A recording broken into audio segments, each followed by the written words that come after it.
Welcome to Global Basketball Summer League here at the Doolittle Community Center, underway for the first game between British Connections and Kosovo. Euro Mega McPeak alongside Aaron Rosenberg. Tip-off between the two teams just happened. Starting lineups. Aaron, if you want to give the folks the starting lineups for both teams. Well, for the British, number 3, Wesley Russell. Number 4, Chris Heisch. 5, Lavelle Cook. 7, Daniel Adozi. And 8, BJ West. Rebound from Kosovo there from Brandon Boggs, wearing number 4, Valentino Thomas, number 3, Kimrick Dixon, 5, Keon Sankey, 8, and Michael McChristian, number 9. 9:23 to play in the first quarter. Turnover. And keeping the ball is Kosovo Europe.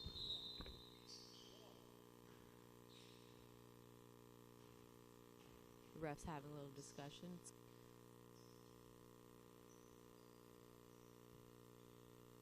Good opportunity, Aaron, for the players to be able to have some scouts, NBA scouts, Euro scouts, scouts from around the world essentially here for the games and check them out and be able to see them in person.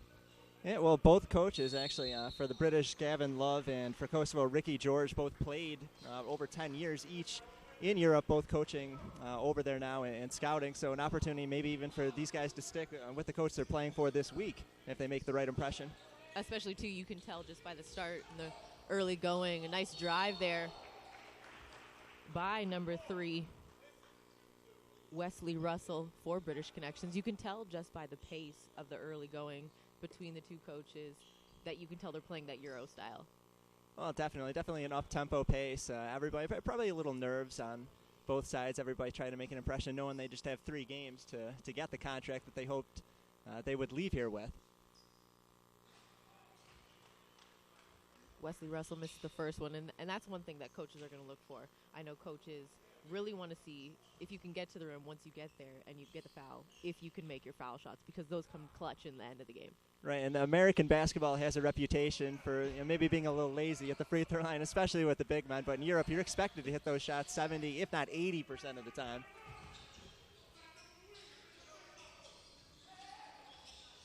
Here's Michael McChristian moving it around the horn. I know talking yesterday as a three's off the mark for Keon Sankey that Coach George didn't want to go really ISO. He wanted to keep the ball moving and really get the ball movement and get everyone involved. Well, that's the idea, and you really expected to move the ball in the Euro style. We heard it at the orientation yesterday from several of the European coaches. They don't like to see bad shots. They don't like to see selfish play. So you might have an okay shot early in the shot clock, but have to pass that up if you have a chance to get a better one. On the inbound on the sideline, this is Valentino Thompson. Gets the screen from his big man on the drive, the kick. 8 on the shot clock. Thompson with it again. Going a one-on-one. 3 on the shot clock. They've got to put it up. And a shot clock violation. My apologies. That was actually Wesley Russell for British Connections. And that's the risk sometimes when you pass up that early shot opportunity. He had the chance maybe on the drive. It would have been a contested shot, but still trying to move the ball around. I think as a coach you have to like seeing that.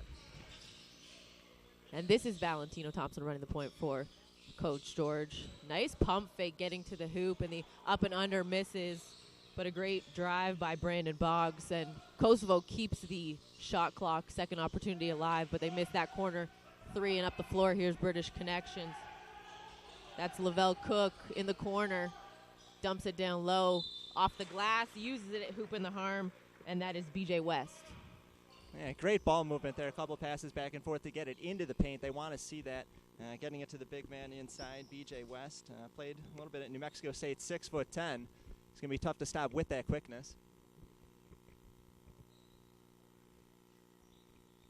Refs just repositioning everybody on the foul shots. It's different when you're playing FIBA rules, when you're used to playing American rules all the time when you're coming out of college. We'll probably see a lot of that over the course of this week. And so far early on, British Connections not making the easy points from the foul line. A 3-0 lead for British Connections. Here's Brandon Boggs on the drive, the kick in the corner around the horn, back to the top of the key. Boggs ends up with it again, and 6 on the shot clock. He's got to put it up. And the ref bought it. He sold it, ref bought it, and he'll go to the free throw line. Yeah, it looked like a good defensive play there by B.J. West getting the hand on the ball. And fortunately, now we'll see if Boggs can make the foul shots that the British have been missing.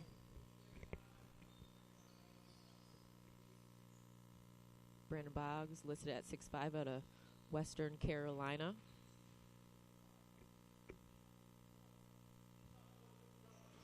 First one is up and good. And anytime you have a guard or a swingman that can get to the bucket and make his free throws, that's going to make your offense run a little bit easier.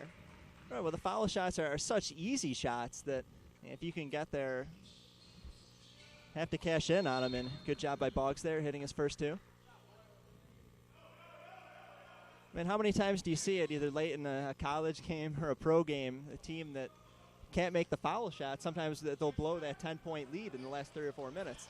100%, and when it comes down to it, it makes it hard on your coach who you're going to put on the floor late in a game when you want your offense. But if they can't make their free throws, they become a liability.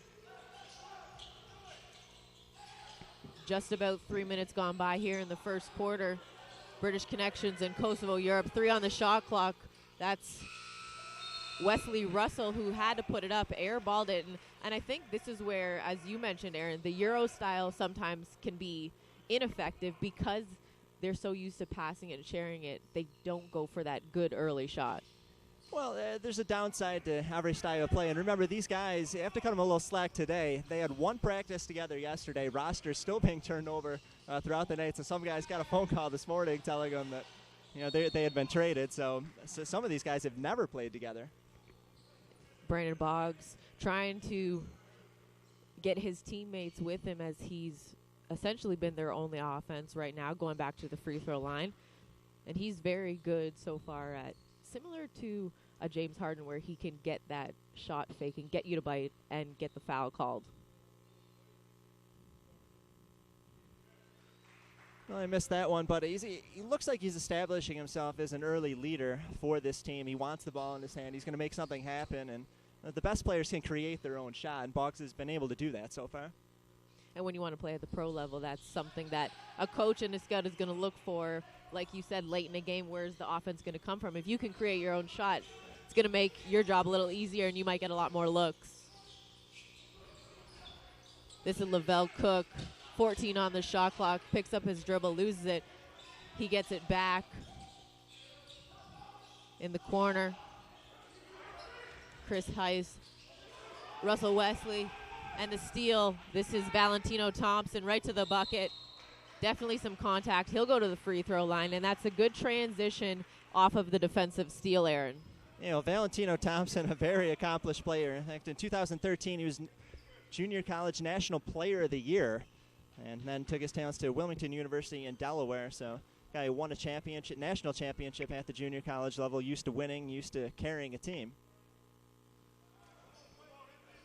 Misses that first one, and it makes you wonder, some of these guys, as you said, the rosters were still being turned over late last night. If some of them happen to be out, it makes you wonder if they got that early call, are their legs into it right now, or are they still fatigued? Well, I think the energy is there. You're seeing a lot of hustle from both sides, but sometimes it's just the little things. You don't know if you're bringing the ball up at the top, you have a guy at the wing, you don't know if he's going to break left or break right. Guys have their tendencies. When you practice with a team for a full month before a season, you have a general idea what the guy's going to do. But when you have one day, or a few of these guys haven't played together at all, it's tough to tell. The passes aren't quite there yet. And it's funny, they'll probably start to gel by that third game when it's almost over. On the inbound, Kosovo Euro were able to get the rebound. It was tipped out of bounds. They control 19 on the shot clock. This is Boggs. Very good at utilizing that pump fake to get his defender in the air. Misses that one. This is Emil Clayton. He checked into the game in the corner. Back to the top, Lavelle Cook. Early shot. A little bit of a one-on-one that we've seen the last two times from Lavelle Cook. And you don't know if Coach Gavin really wants that. Well, they don't want to see it exclusively, but if the shot's there, then something you have to do. You can't be one-dimensional as an offense. Here's Clayton again. He played here in this summer league last summer. Lavelle Cook misses that one. Loose ball, rebounded. a foul called. I believe that's going to be on Kosovo.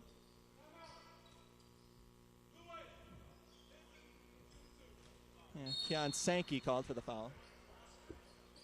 And a timeout, an early 3-3 tie, so not a lot of scoring early on. It makes you think, again, the fatigue, playing with a bunch of new people that you've never played before. You've only had one practice, plus this morning pre-practice, but... Yeah, but you know what, the best players rise up and they'll play well under adversity, so I think whoever ends up having a good game today is going to get the attention of scouts. One thing I think you have to think about is who can step in either in the middle of the season or join a team whether it's a trade or a late signing somewhere and fit in immediately, whether it's for a playoff run. So if coaches see that somebody can do that right away and kind of bring a team together quickly, then it makes them that much more attractive. And you mentioned that. I've seen it with players. They're playing in one league, and then all of a sudden they get a call from a team that they might have played on prior to that over in Europe. There was a player on a team that I was working for. He played in Italy and then was playing in Canada, got the call from Italy and had to leave during playoffs in Canada, but they wanted him. So you see it where they come in and out and they check back in mid-season or right before the playoffs, and it makes you wonder how they're going to gel. So playing with a bunch of people you've never played before is good experience to try and figure this out. Yeah, absolutely. And the playoffs, you don't get a month to figure things out with that new team. You have to come in, play right away. And remember, not every league is going to be best of 7. Even sometimes it's one and done. You have to step in quickly, learn that, and especially with the culture changes, a lot of these guys have faced challenges. A few of these guys here today have played in Europe professionally before, so it's not just a different style of basketball. It's sometimes even learning another language, learning the food, the culture. Yeah, the culture, the weather, the time changes. You're going from maybe being an hour, 2 hours, to now you're jumping ahead 8 hours. It's all different. Getting back to action as Chris Heisch is at the free throw line. Misses the first one. Chris Heisch with a couple of professional seasons under his belt in Kosovo and Mexico.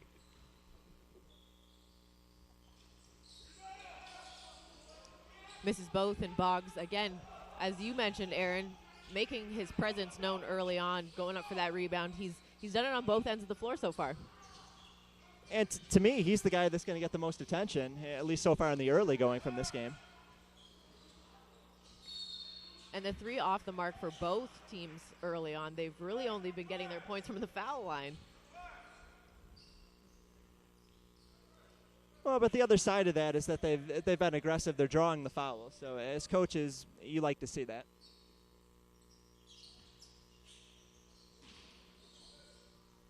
.5:24 to play here in the first quarter. Still a tie game at 3 apiece. This is Daniel Adozi. The handoff. Mitchell Farr. The 3's up. And finally we see our first 3, and that comes from Chris Heisch.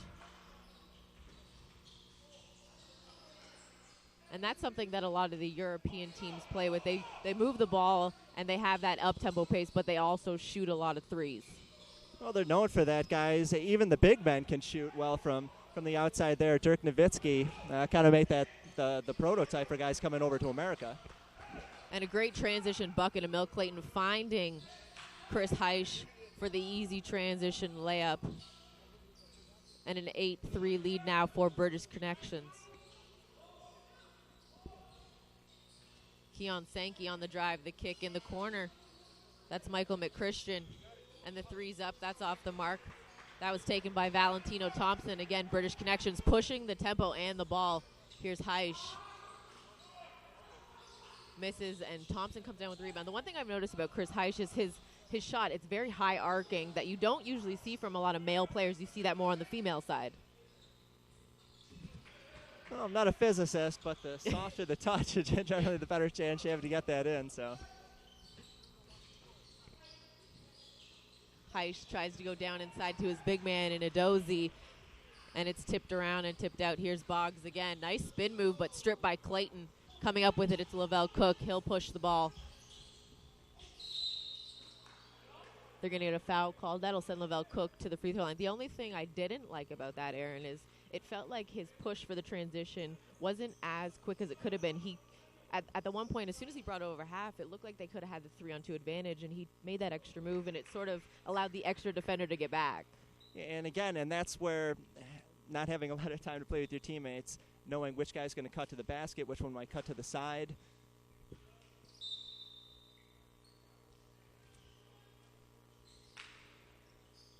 Subs coming into the game for British Connections, BJ West returns, and for Kosovo Euro, Corey Stephen Chandler. Harris coming in as well. Sorry? Stephen Harris in for Kosovo, wearing number 1.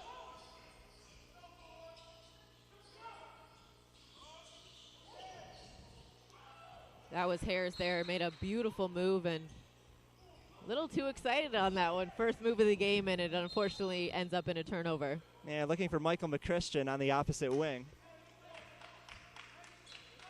Sometimes keeping it simple makes it easier. Here's Cook, 16 on the shot clock, the handoff. That's Chandler. And that falls, my apologies, that was Mitchell Farr. As the players are getting used to their new teammates, we're also getting used to them. Yes. And Kosovo asking for a timeout, Ricky George calling for one.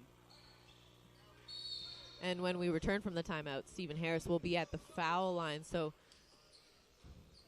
first game of the day, first game of the week, and the first game of this session for these guys. It's going to be interesting to see what game 2 looks like for both teams and all the teams after they get that first game under their belt. Well, I think you'll see the nerves settle down a little bit. Guys will be more comfortable playing with each other. They'll have an idea who's going to break where. Probably see the ball. Well, not that the ball movement hasn't been there quite as much today, but you'll just see more crisp passes. Guys will just be more comfortable together, and I think you'll see the play elevate each day.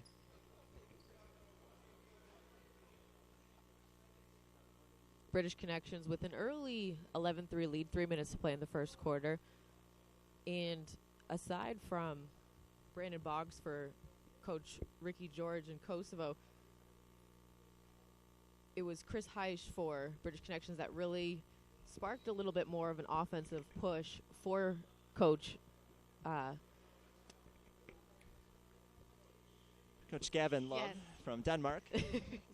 My apologies for Coach Gavin. It was good to see because we saw the up-tempo pace from Kosovo, but we saw more of a set offense, which you don't usually see from the Euro leagues. And then you insert Emil Clayton, then they inserted Chris Heisch, and the tempo picked up a little bit more. Yeah, it did, and he got it done offensively in a couple different ways. Hit the 3 early, then he showed a little aggression, drove to the basket, drew the foul, able to hit a foul shot as well.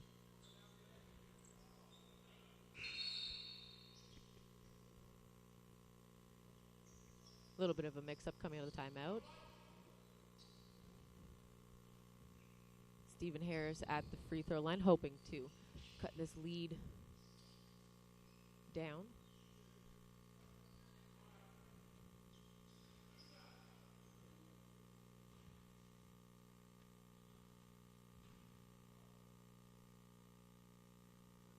The southpaw for Stephen Harris gets the first one to go in. Good amount of people here for a 10 a.m. game on a Monday. Yeah, definitely a lot of friends and family coming out to sport. A few of the locals as well.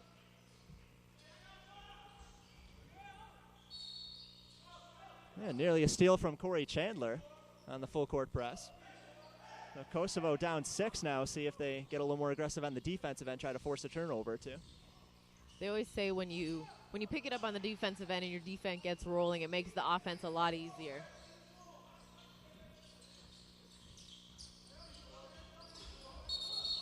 Here's Clayton. He's going to get called for the offensive foul.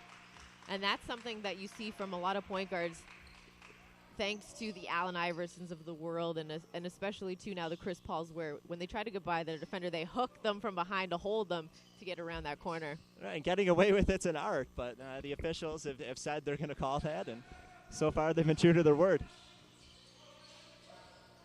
Corey Chandler trying to split the defense. Defensive steal almost comes. And great British job there Connection by Mike almost came out. McChristian to break that pass up. As the British had a man wide open under the basket, would have been an easy layup. And that's what you like to see too when your teammate turns the ball over and you've got their back to try and create another defensive turnover for your team to go back.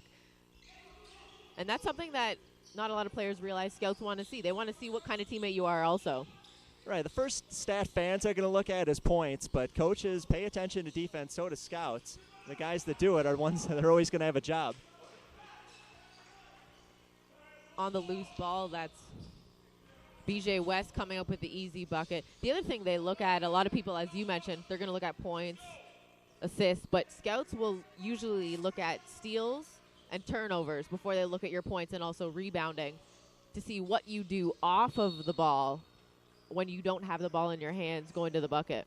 Right, it's the less glamorous parts of the game that sometimes end up being the most important. Guys, when they're young, sometimes don't understand the importance of that, but as they get to the professional level, something that they're going to have to work on in their game.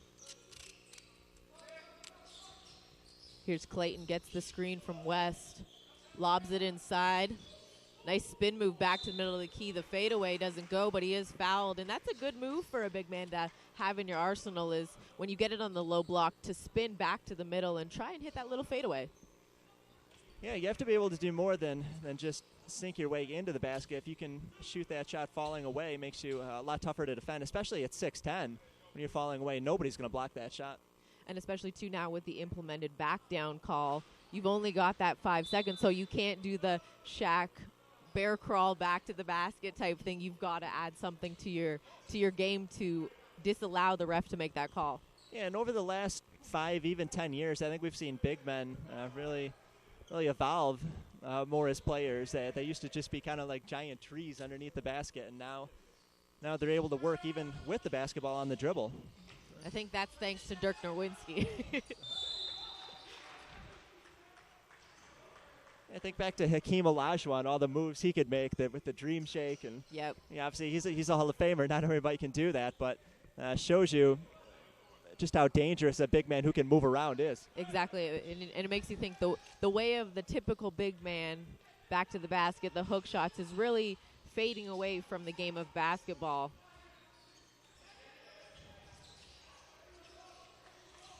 Here's Corey Chandler. The baseline drive, that's missed by Dana Kendrick, but Kosovo's still with it. 8 on the shot clock, down low. That shot's blocked, and that's where people are going to look at players, especially scouts. What are you going to do defensively? And that's a great shot block by Best to come up with it. Yeah, and great job by BJ West after getting it done on the offensive end. Creates that block shot, sets up his teammate Emil Clayton, for an easy layup on the fast break the other way. Under a minute to play here in the first quarter, and British Connections has a 10-point lead, and they're going to call a player control foul. And again, who's there defending but BJ West? Well, early on in the game, Brandon Boggs was getting all the attention, but BJ West really stepping up now, and scouts looking for big men. And I like what British Connections did there. Anytime you got a big man, especially at 6'10", and he's got a guy who gives up, and a beautiful move there by Dana Kendrick. And on the inbound, they come up with a steal, and he's fouled. That is Corey Chandler, who will go to the free throw line. But going back to BJ West, when you have a big man that recognizes that he's got a smaller guy behind him and he wants the ball, it comes down to if the guard's going to give it to him. And British Connections, great job inputting it in there and allowing him to take advantage of the mouse in the house. Yeah, that's what's it about for a big man. Recognize what your advantage is. Obviously, his height.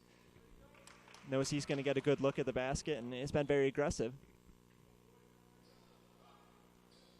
Corey Chandler at the free throw line knocks down the first foul shot. 41 seconds to play. 15-9 lead for British Connections. This is Wesley Russell running the point over to Clayton. West back down inside. Quick move to the baseline. They're going to get him on a travel. And they switched Dana Kendrick defensively over to take him that time. Some of the smaller guys unable to handle BJ West on previous possessions. Here's Chandler.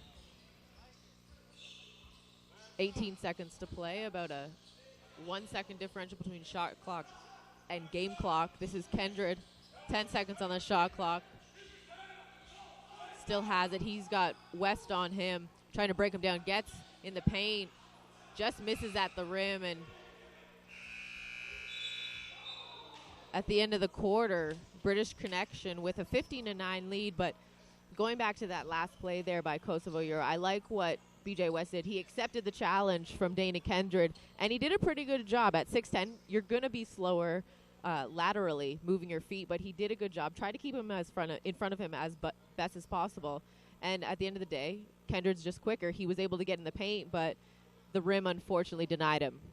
Right, and when you don't have the speed, you have to take advantage of what you do have it. In that case, size for a big man. Use that strength to back your way in. That's what BJ West has been doing all game long. Size, and he can move around. He's not slow for a big man, but obviously he's not going to be able to keep up with the guards, which is who they had on him early in the game. So at that point, then he goes with the fadeaway, knowing that they have no chance of blocking that shot when you have 5 or 6 inches on somebody. Exactly. And so getting set for the second quarter. After that first quarter, what have you seen from both coaches, both teams, from the players that you think they need to work on for the rest of this first half and then getting set for the second half? Well, Kosovo down 6 points right now. When they've been best, it's when they've been aggressive, attack the basket, getting to the free throw line. They're shooting at a much better percentage than the British are right now. So what I figure Ricky George is saying to his Kosovo team now is stay aggressive, try to get it inside, try to get something either from the wing or even the corner, drive inside and try to draw that foul, because they're hitting the foul shots, and use the size or the speed rather to their advantage. And the one thing I've noticed is defensively Kosovo is trying to clog the paint and force British into those outside jumpers, because they noticed early on they weren't hitting them, with the exception of Chris Heisch.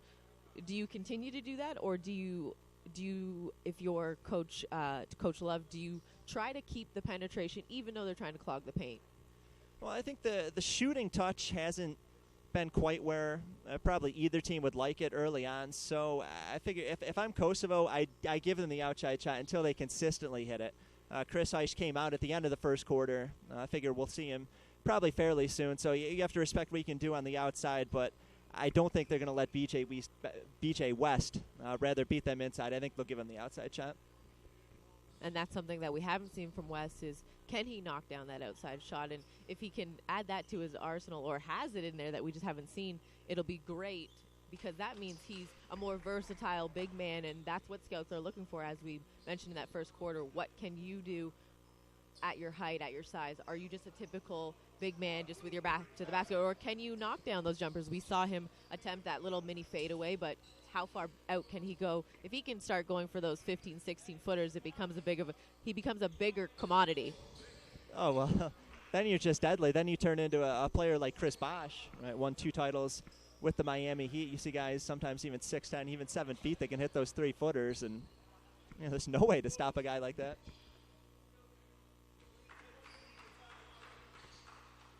Back to action here, start of the second quarter. British Connection and Kosovo Euro. British Connection with the early 15-9 lead as we start the second. Here's Dana Kendred. Couple dribbles just below the three-point line. Takes that long two, and that's the thing that I've noticed. European coaches don't always like the long twos. They either want the easy layups or the threes, but Dana Kendred opting for that long two. Right, and it was a nice pump fake close to the three-point line, shake his defender, get to the free throw line for a much easier shot, which he knocked down. Chris Heisch missing the jump shot, so Kosovo with possession. Heisch with an early 3 for the British in the first quarter. And it's always interesting to see, Aaron, the way the different leagues play. European League, as I mentioned, they don't really like that long two. They prefer the easy buckets and the threes and the quick mid-range game. But then the American side of things, they like a little bit of everything. Well, Americans do, but the Europeans, they pride themselves on being very efficient. Good shots underneath the basket, mid-range game, and then backing it up to the outside. All the advanced stat guys will tell you that the long two is the least efficient shot.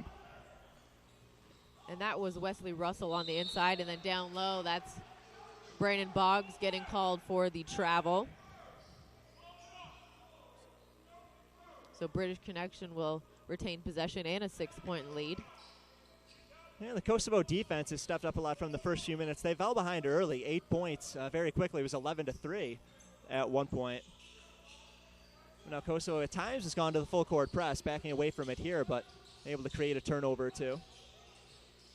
On the inside, that was a great move from Daniel Adozie out of Iowa State. Played with his back to the basket, and that's what you like to see from big men. When they can make that quick move and that first initial step, it makes their game a lot easier and a lot smoother. You know, you can't stop the runaway train, so when you give that big man that momentum, you have to stop him early, because once he gets going, good luck.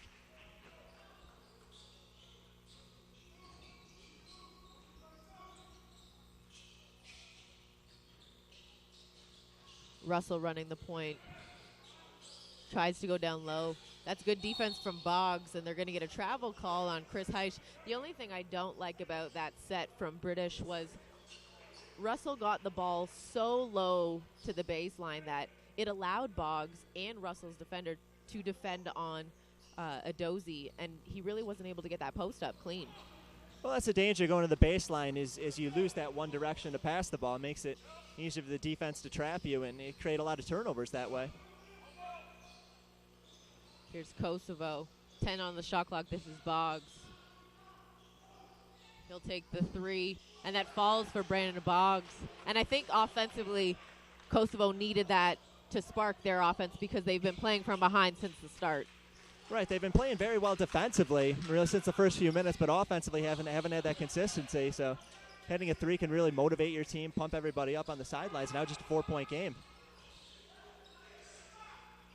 That three from BJ West leads to a turnover and a foul.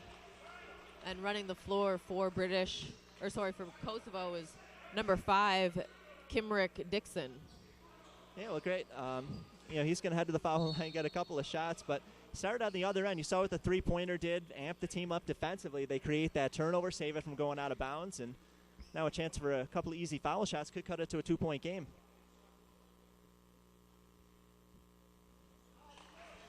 Coach George talking to his guard and his three-man and Dana Kendrick about what they're doing offensively, easy ways to probably smooth it out and really get the good percentage shots as opposed to just settling.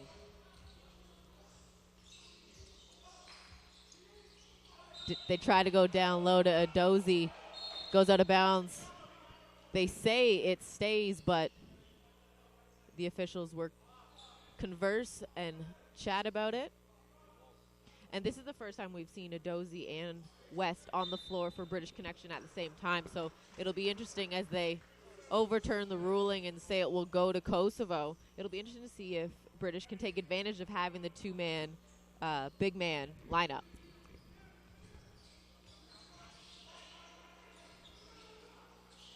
Well, the defensive end would give him a better opportunity for rebounds there, though, on another made shot from Brandon Boggs. That won't matter yet. Brandon Boggs, 5 points on the last couple possessions for Kosovo.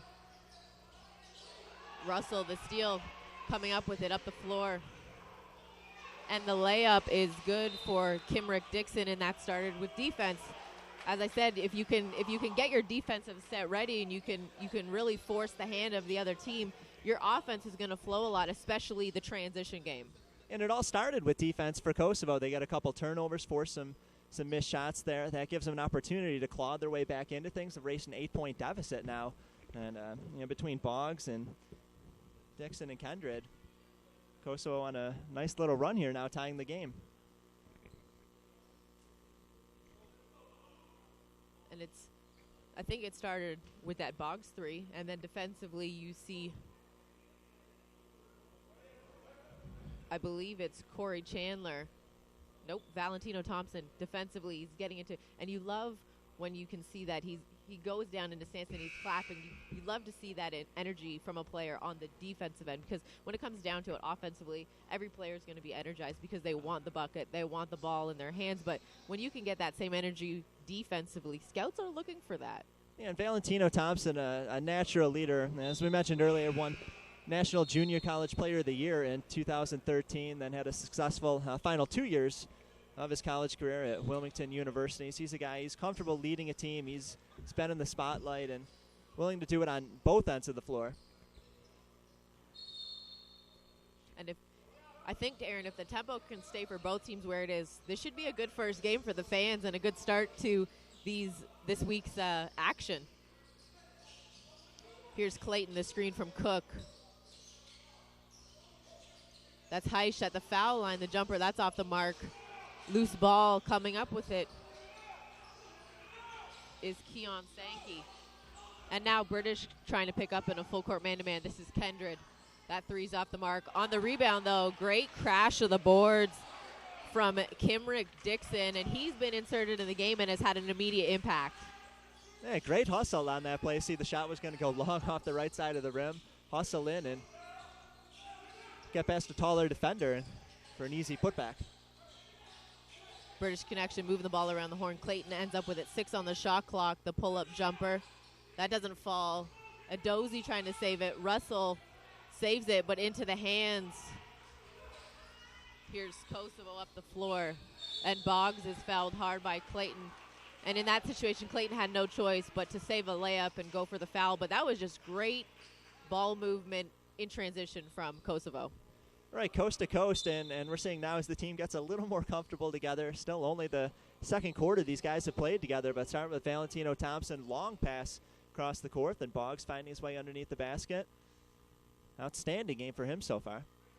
And with that previous play by Kosovo, they took the lead by 1, and at the foul line, it's Brandon Boggs now trying to push the lead to 4. Yeah, an 11-point swing from early in the game when it was an 11-3 British lead. And the only thing that about that last play, as you were mentioning, that long pass up the floor, those are always risky passes to make, especially in transition. But when you've got a player that knows the trajectory and can play the angles, it can make it a little bit easier, but you don't want to see it too often. Well, that's where instincts come in for a player. You have to have that feel for not only how quick the defender is to get back there, but how fast your teammate is. Can you hit that spot? And Valentino did. And again, defense coming up positive for Kosovo as they create another turnover. Valentino wants a screen, doesn't even use it, gets in the paint. Nice hop step, the kick. That is a beautiful shot from Kimrick Dixon. And that was just all off the penetration from Thompson. Wide open 17-footer. Valentino Thompson drew the double team driving into the paint, left Dixon wide open. Did his job, got the ball, hit the shot. And one opportunity coming for Wesley Russell. My apologies. And Kosovo, after you mentioned being down 11, now with a 25-19 lead.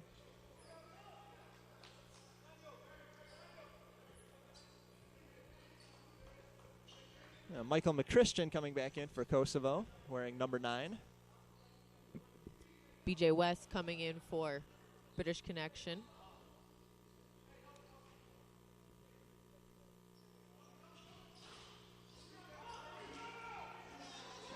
Great defense there from Corey Chandler contesting BJ West's shot. Unfortunately, they just can't get anything from it offensively in Kosovo, but that was great defense. Corey Chandler obviously giving up the height, but contending him right at the apex of that shot. And then on the other end, looking for Michael McChristian at the wing. I think ball just slipped out of his hands a little bit. Here's Cook. The double comes. He gets caught, finds West, and he's able to get that bunny to go. And that's the one thing that Kosovo's going to have to do is they've got to know where West is on the floor because he's so versatile offensively that we've seen in the paint. Right, and remember, much of that run for Kosovo came with West on the bench for the British. Now they have to contend with him again. Here's Cook in transition up the floor, loses the handle, but they are going to call a foul on the floor.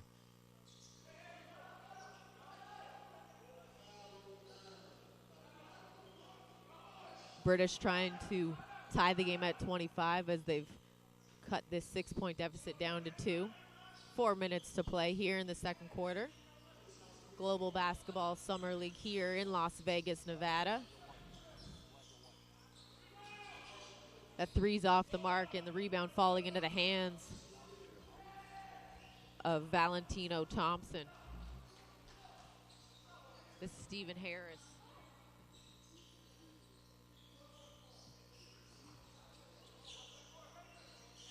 Corey Chandler very close to that half-court line, 5 on the shot clock. Here's Boggs. Gets the defender, splits the defense, but they're going to call a shot clock violation. I think in that situation, once he split that defense, if he just took that pull-up jumper, he might have had a good chance at getting the shot off and possibly even getting the rebound.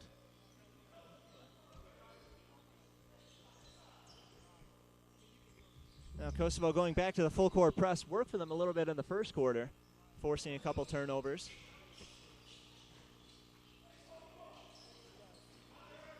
Russell down low to Best, and Best trying to facilitate and share the ball as he wanted to go back to Russell on that cut, and I think that pass just a little too hard and it went out of bounds off of the hands of. Yeah, Russell didn't have, I think Russell wanted to pass a little bit higher into his chest to catch and then go for the easy layup, but. Time on the floor, and I think, as you just mentioned with that pass, when it comes to big men and the passing, you see it a lot from guards when they can make that quick pass and dump it inside to the big man when they make that penetration attempt. But when it's turned around on you, I don't think the big man realizes just because the guard's smaller, you don't necessarily want to give them a lower pass. You still want to lead them with that pass. Right, same idea. Guards have the reputation of being a little better with their hands, but idea is still the same. And look, that's going to get better over the next 2 days, guys. Still, as we probably said 100 times, still getting to know each other, styles of play, and everything. But I think if you compare the second quarter to the first quarter, we're already seeing guys more comfortable together, and the quality of play has been much better as this game has gone on. 100% agree. And even though, as you mentioned, big men not known for their hands, you like the attempt and the thought process from Best to say, you know what, I could easily go baseline, but let me see if I can get something back to my guard, because they've been facilitating me the ball all game. So you like that he has the mentality to share the rock. Oh, absolutely. Love that unselfish play, and that's what European coaches stress. They don't want guys, they call them ball hogs or whatever else you say. They want guys that can score. They want guys that can pass, defend. Back to play after the timeout. Just over 3 minutes to play here in the first half. And they're going to say the ball goes out of bounds off of the knee of British Connection. So Kosovo will retain possession. They'll inbound on the baseline and hold a 2-point lead. Their first lead of the game came at about the 7-minute mark after they had that 11-point turnaround, and then a strong drive by Corey Chandler. He went down hard and landed on his back, but I think the momentum, his head hit off the ground, so you want to make sure that he's okay. He bounces back up, but as soon as you see the head hit the ground, automatically you start thinking that C word. Yeah, always scary, but Chandler looks like he just needed a little walk to half court and back to shake that one off.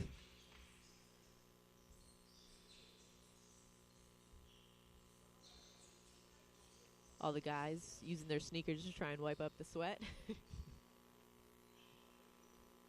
Well, it's hot in Vegas. Luckily, we do have air conditioning in this gym with. That's true. They don't 100+ temperatures outside. You don't see like you do at some summer leagues, some pro-ams, where they've got those giant industrial fans at each corner of the court trying to keep the court dry and keep the moisture off of it. Yeah, well, if you remember the NBA Finals last year in San Antonio, the air conditioning in the building went off. It was like 95 degrees for the second half of the game, and players are cramping up.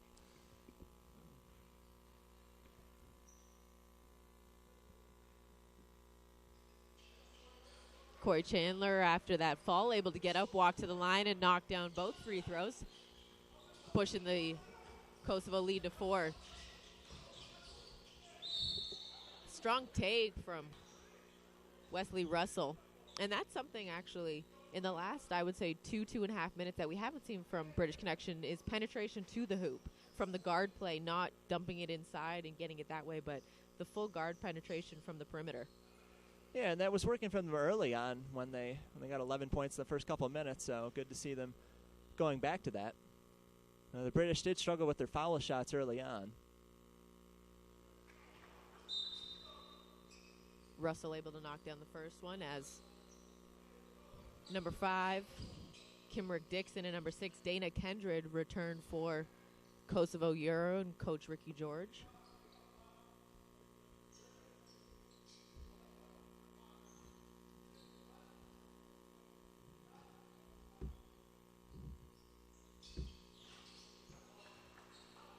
And Russell knocking down both free throws cuts the lead back to 2 for Kosovo. And British trying to pick up their defensive intensity, almost coming up with a steal.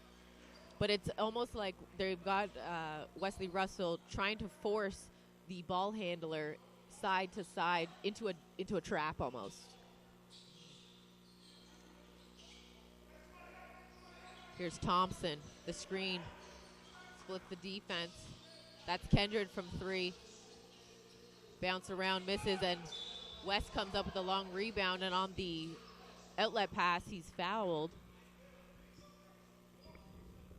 That's another thing. We've talked about him a lot this first half, Aaron, but BJ West doing it on both ends, but you love from a big man when they can rebound the ball similar to a Kevin Love, and they are a good outlet passer, and they can get it up the floor and start that transition. Right, you don't want the guy that's just looking for the point guard standing next to him to hand it off, a guy that can make the long pass down court, get a lot of fast break points that way. Wears out your opponent defensively then. Off the miss, coming up with the rebound is Keon Sankey. Kicks it back. That's an air ball from Valentino Thompson. Cook up the floor, trying to drive.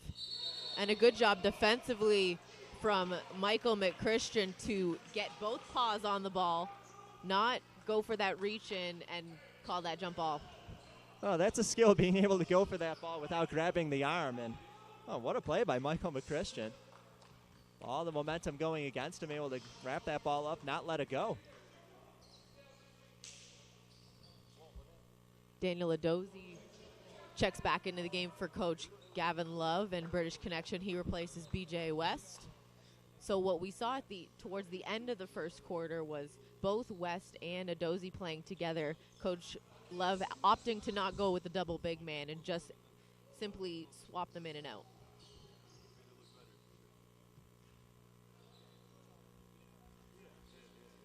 So McChristian and Cook will go for the jump ball.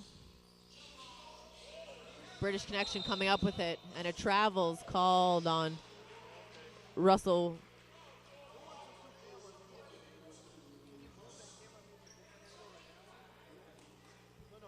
So again, defense really coming up for Kosovo, which helped them take the lead and now retain it. Great pass to McChristian down low. Kosovo will reset, 9 on the shot clock. This is Thompson getting in the paint. The floater misses, and that's Adozi coming up with it. Finds Russell. Connections up the floor. This is Cook. And that mid-range game falling for Lavelle Cook, and that ties the game at 27. McChristian to the top of the key. Little bit of slippery hands from Keon Sankey. And he pulls down the rebound. That's one of those fluke plays that you don't see very often. Shooter goes up for it and just loses the handle completely. No, just one of those days, a little too much sweat on your hands. A great move from Lavelle Cook, able to use that European step and sweep over to get into the paint and get the layup. And he's been very aggressive last couple possessions. 35 seconds to play in the first half. Thompson with it, 8 on the shot clock. Around the horn, Kendred came up with it and lost the handle. They'll say it will stay with Kosovo Europe. Brandon Boggs returns to the game. Kosovo will inbound on the far baseline. 28.2 to play on the game clock.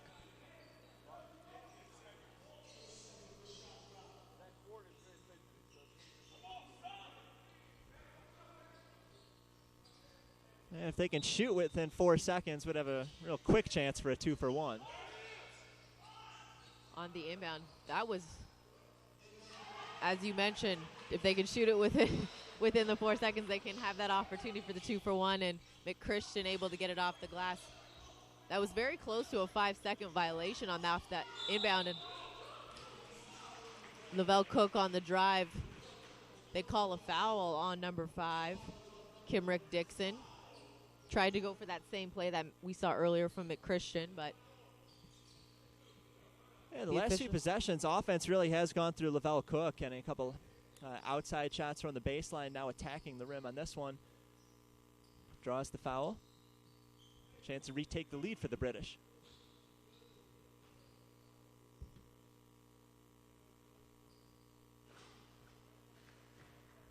And gets the friendly roll. British back up by 1, 30-29.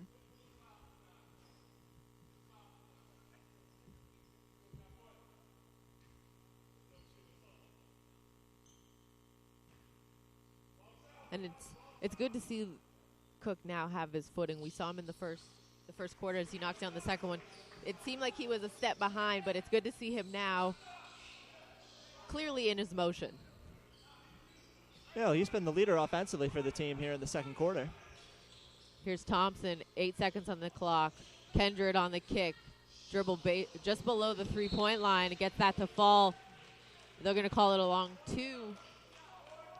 2.5 to play, and British with the ball, and Kosovo opting for the full court. Here's Russell. He'll take it at half, and good defense from Dixon to not allow that shot opportunity. So at the half, we're tied at 31 between Kosovo Euro and British Connections. And we mentioned that first quarter, it was guys learning to play with each other, didn't know who each other was. And you mentioned some guys will go, you don't know where they're going to go, left or right, how they're going to break. Especially in transition, you don't know if a guy's tendency is to sort of make that cut. I compare it to similar to a tight end or a wide receiver, where they make that cut right down the sideline, and all of a sudden they break to the middle of the court. You don't see that.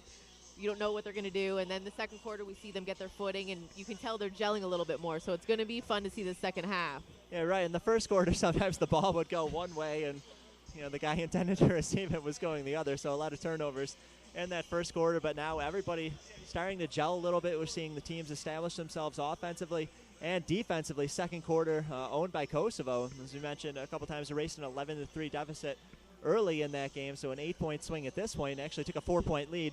1 point, but Kosovo able to knock down the final shot of there. Dixon hitting that shot from behind the free throw line. And a couple guys early on, I think Brandon Boggs had a very good first half for Kosovo. Dana Kendrick, Kimrick Dixon, each playing very well for Kosovo. So we've got a quick 5-minute halftime. So tied at 31. Aaron and I are going to take a quick break, get some water, wait for the stats to come in. We'll rejoin you right before the third quarter kicks back off to update you on the stats, let you know how Boggs is doing. I'm going to guess, Aaron, he's probably got maybe 10, 11 points in that first half, and Chris Heisch probably around the 8 or 9 mark. But we'll take a short one and get back for the third quarter here from Global Basketball Summer League. Meg McPeak and my man, Aaron Rosenberg.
Welcome back as we get set here. The third quarter just underway between British Connection and Kosovo Euro. Meg McPeak, Aaron Rosenberg back here at the Doolittle Community Center in Las Vegas, Nevada for Global Basketball Summer League. Kosovo with first possession of the third quarter. As we just await the stats, they just are having little technical difficulties. Everybody's getting used to the changes here, just a little technical difficulties with the printer. So once we get those, we'll make sure to update everyone. Lavelle Cook, the long three, that's off the mark.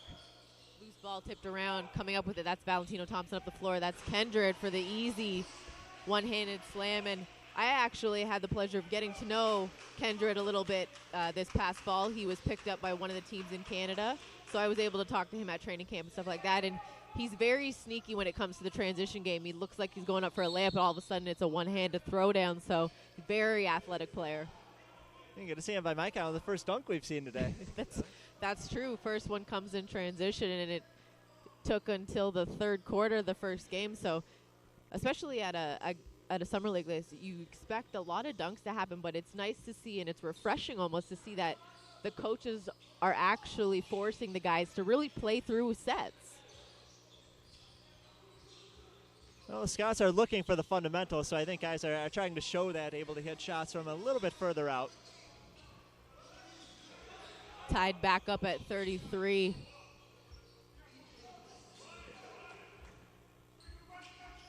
Here's Valentino Thompson inside to Boggs.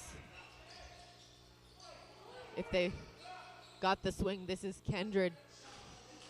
That's off the mark. Coming up with the rebound, that's Michael Farr. Emil Clayton gets it down low to his big man, and West gets it off the glass. The bank is open early, and he able to utilize the glass and get that one to fall. I think he got a little bit of a plinko. Reminds me of that arcade game. Yeah, and West with a big grin on his face going the other way, liking this rim so far. It has been very nice to him. Clayton trying to thread the needle to far on the far sideline, but Kimrick Dixon able to get his hand in the passing lane and force the ball out of bounds. Here's Farr. Rim unfriendly to him, as that was almost halfway down and popped back up. Farr is looking at West saying, how'd yours go? And mine comes out? That's not fair. Keon Sankey checking into the game for Coach Ricky George in Kosovo Euro. So British inbounding on the sideline directly in front of their bench. They go down low on the inbound to West. Forces that one. They still had about 16 seconds on the shot clock. In that situation, you want to see him kick it back out and get an easy shot. Ball movement. Here's Thompson inside. Kendrick tried to go for the dunk again, and West defending is called for the foul. And you like that aggression and intensity offensively from Kendrick. Yeah, we see great ball movement, right to left, inside and out. BJ West thought he had a clean block there, but he's got a little bit of arm.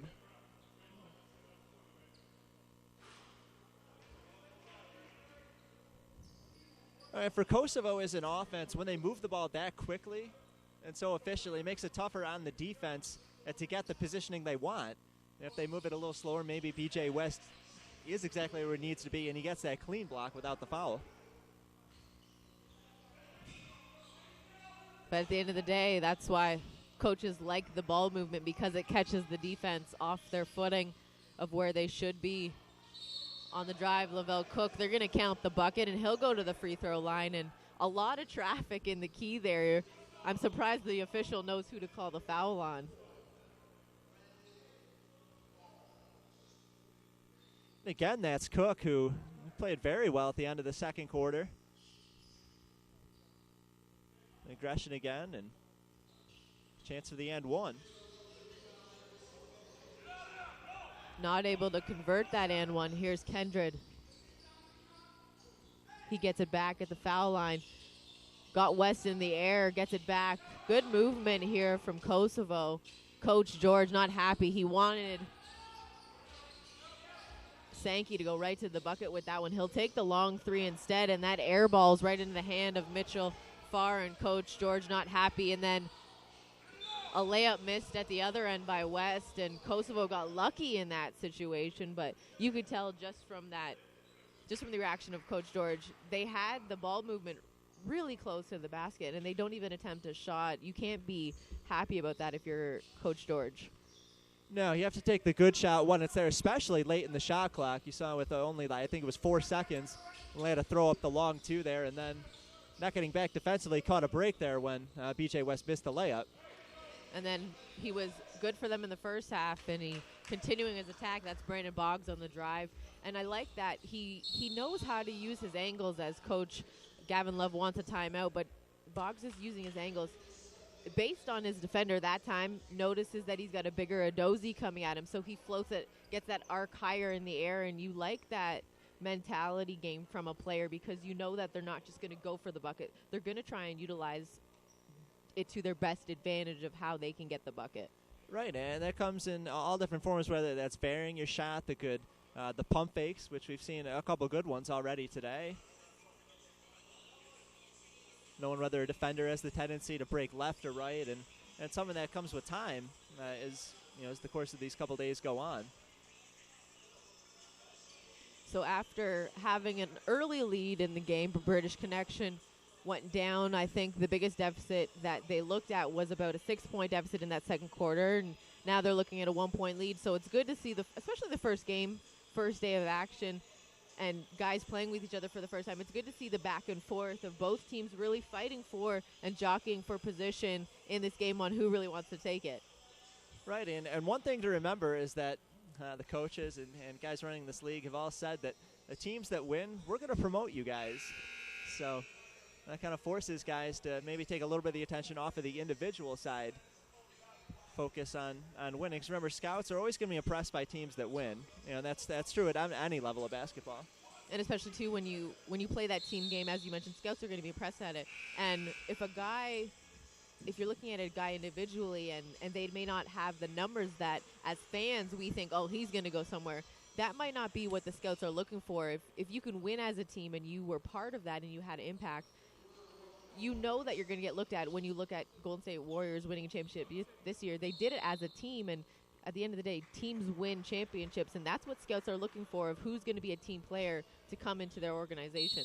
Right, and just think about Andre Iguodala, won the Finals MVP this year, and was an all-star at one point in his career. Didn't start an entire game the entire season, and he did it with a smile this year, and they ended up winning a championship. Unselfish play really goes a long way. Took him 101 games to start.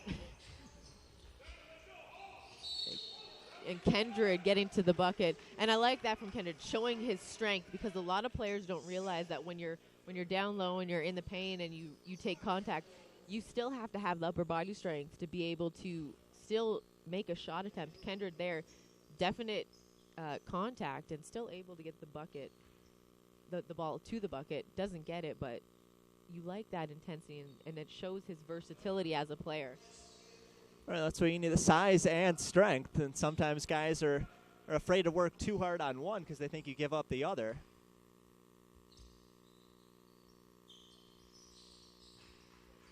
Able to knock down both free throws, and now Kosovo with a 1-point lead, so it'll be interesting to see if the lead goes back and forth between the two teams this half. 6 minutes to play in this third quarter. Russell not able to get the layup to go, but cleaning up the boards is Daniel Ladozi.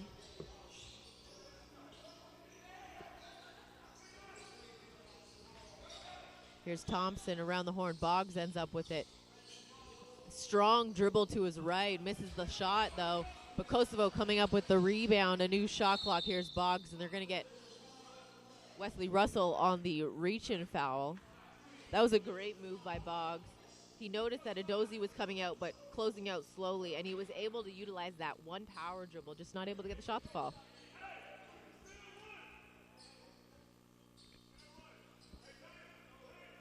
I thought it was a shooting foul, but now they'll say it came before the shot.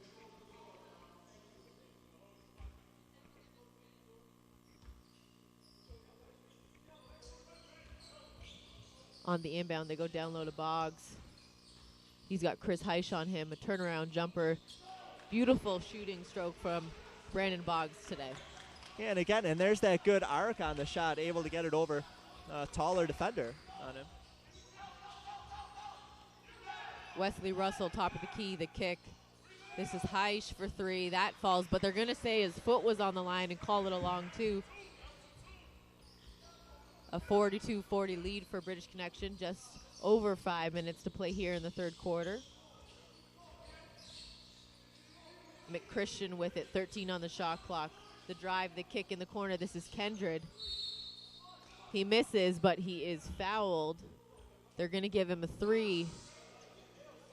And that's, as you mentioned in the first quarter, the refs are going to be looking for that offensive foul by the point guard with that hook. But the other thing they're going to look for, too, is if the defenders are giving shooters enough room and space to land after the shot, because that's the danger of the shot is the landing area, and they've called it here. And that's that new rule. You have to give the shooter room to land, and it frustrates defenders. They're saying, well, I'm doing my job. I'm getting in his face. I'm putting a hand there. I didn't touch him. He touched me. And that's where the refs have then implemented the infamous Reggie Miller rule, where you take the shot and you kicked your foot out. They've started to call that as well, too, in the league. And it'll be interesting to see if any of the players try that here and if the refs do call it. But the only way as a defender that you can really get away with that landing call is if you're just literally straight up and down like a piece of paper perpendicular. And that might be the only way you're going to be able to do it. But then defensively, it slows you down. As Lavelle Cook on the drive, he's fouled. He'll go to the free throw line, and you mentioned it in the first half. He's really asserted himself in that second quarter, and you like that he's still attacking the bucket. Yeah, he is. He's been shooting either from the baseline, attacking the rim, drawing the fouls, hitting his foul shots. Don't forget that too. One thing to get to the foul line, but you got to make the shots once you're there.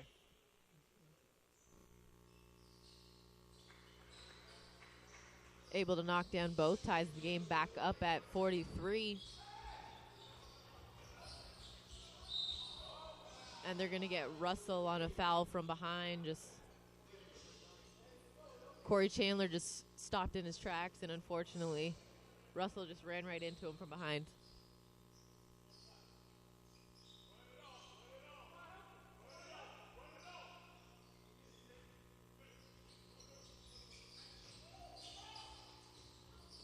On the inbound, Chandler loses the handle as Adozie able to come up with it up the floor. Stephen Harris taking one for the team as he's contending that dunk attempt from Chris Heisch. He'll go to the foul line, but I like that on the defensive end. Not afraid to get in the poster, but great defense from Stephen Harris. Yeah, and then for Heisch, when you go into the air, that deep into the basket, you know you might take a hit doing it, but pay the price to get to the foul line. As you hear Coach Ricky George on the sideline saying, "Ball don't lie," as Chris Heisch missed the free throw. He didn't like that foul call. No, and the game has gotten so frustrating for the defense at some point. I mean, look at what teams could get away with, even 10 years ago. Here's Chandler, the screen from Boggs, kicks it back to him. He'll take the three off the mark. Kendred is there. I'm going to call that a beautiful pass from Brandon Boggs to Dana Kendred for the layup. Yeah, and Boggs saying, "Can I get an assist for that?" And then Lavelle Cook getting it from Emil Clayton in the transition after the ball was turned over back and forth by both teams. And then in the corner, they're going to say foot on the line from Kimrick Dixon as he gets the long two to fall. And then coming up defensively again, Stephen Harris with the steal. And the other way, he's going to be fouled.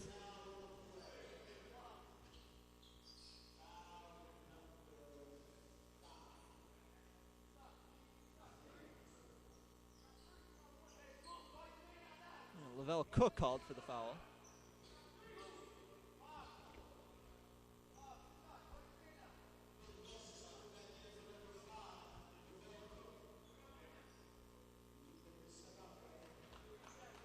Stephen Harris able to knock down the first one, and I think that's the first back and forth transition that we've seen in this game, that the tempo has really gone both ways without a foul being called until this one here, after that foul they called with that Chris Heisch dunk attempt.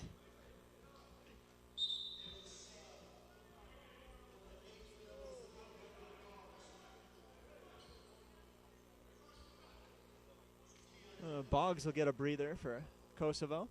Well deserved.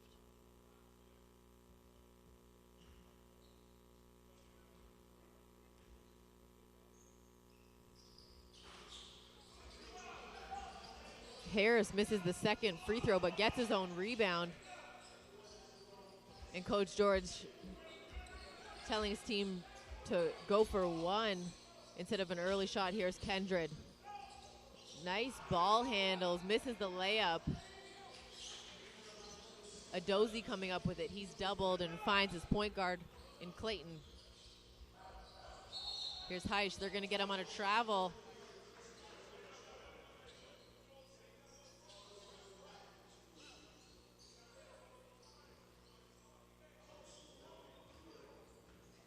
Coach George lobbying for his players from the sideline with the officials. Here's Kendred. Harris, nice dump inside, but Emil Clayton is there to take the charge defensively. Yeah, they get Harris for the charge. That one's ball was rolling out of bounds anyway.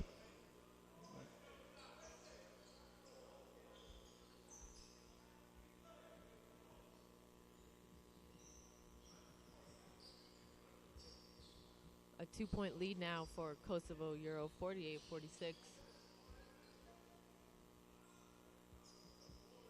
Brandon Boggs just on the sideline here, using the foam roller to roll out his calf. You almost wonder if he's starting to cramp up a bit.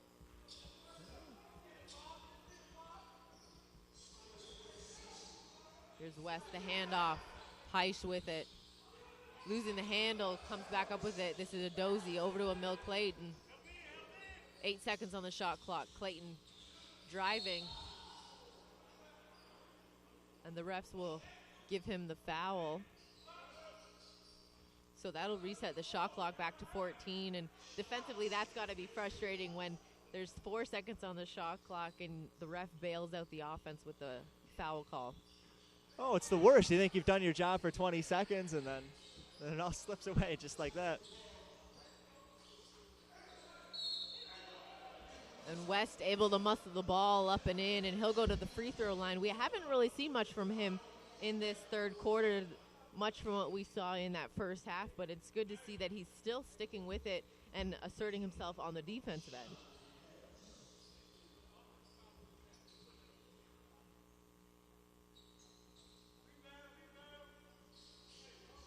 And able to complete the three-point play, and it seems like he shoots it with confidence from the foul line, and you like that in a big man.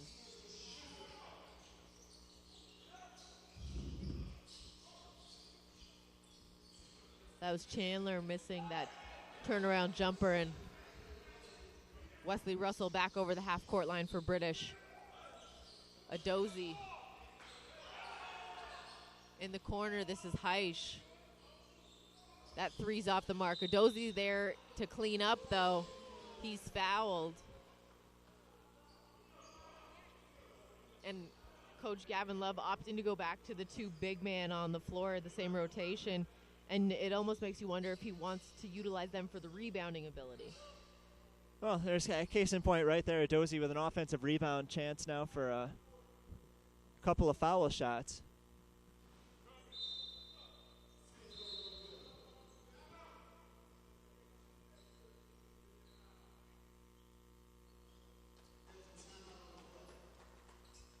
And a timeout on the floor. 2:01 to play here in the third quarter at the Doolittle Community Center for Global Basketball Summer League.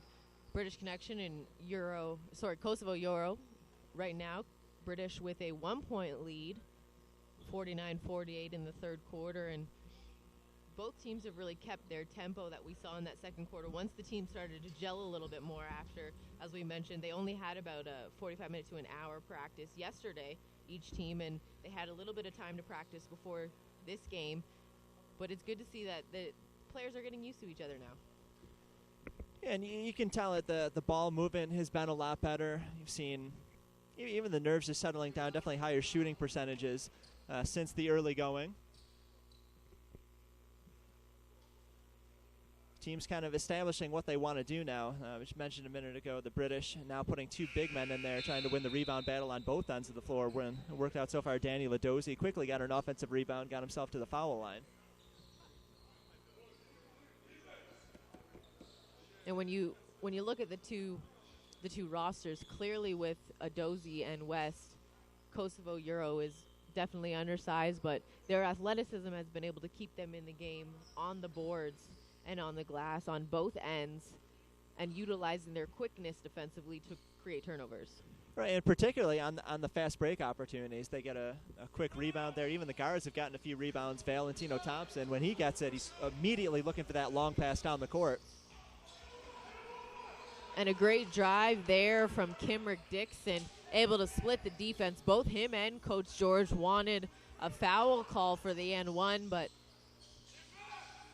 Dixon able to get back after it defensively, coming up with a loose ball, and Kosovo looking to push the tempo. He'll pull up. This is Kimrick Dixon. That's off the mark. West with the rebound. Coach George unhappy with the early bucket. And that's Adozi going right to the hole for the easy layup. Still a 1-point lead for British. And another jump shot, and you can tell Coach Ricky George is not happy with the amount of jump shots taken in the last couple possessions for Kosovo. Well, it's because they rushed both shots, and especially taking long twos. The first of the two, a contested shot about 5 seconds into the shot clock. You know, he wanted to see them set the offensive up and run a little ball movement, maybe get it inside. And immediately after those two long shots from Kosovo, Coach George opts to put back in Thompson and McChristian to see if they can get back to the penetration, because that was really working for them in that 11-point swing in the first half. Right, now the guys are rested and they can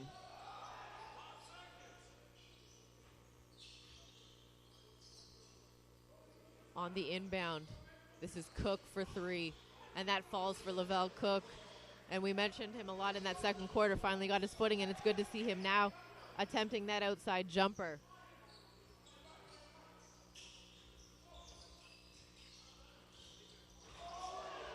Beautiful, beautiful putback from Brandon Boggs. Crash, and that's what, kids, that's what crashing the boards can do for you on the offensive end. You've seen it from Tristan Thompson in the NBA Finals, but here we see it from Brandon Boggs. He made that look real easy, Aaron. And you saw Ricky George shouting from his seat, loving what his man can do, more than just shoot. Down low. Kimrick Dixon able to get both defenders in the air. He's fouled. Giving a piggyback ride to BJ West.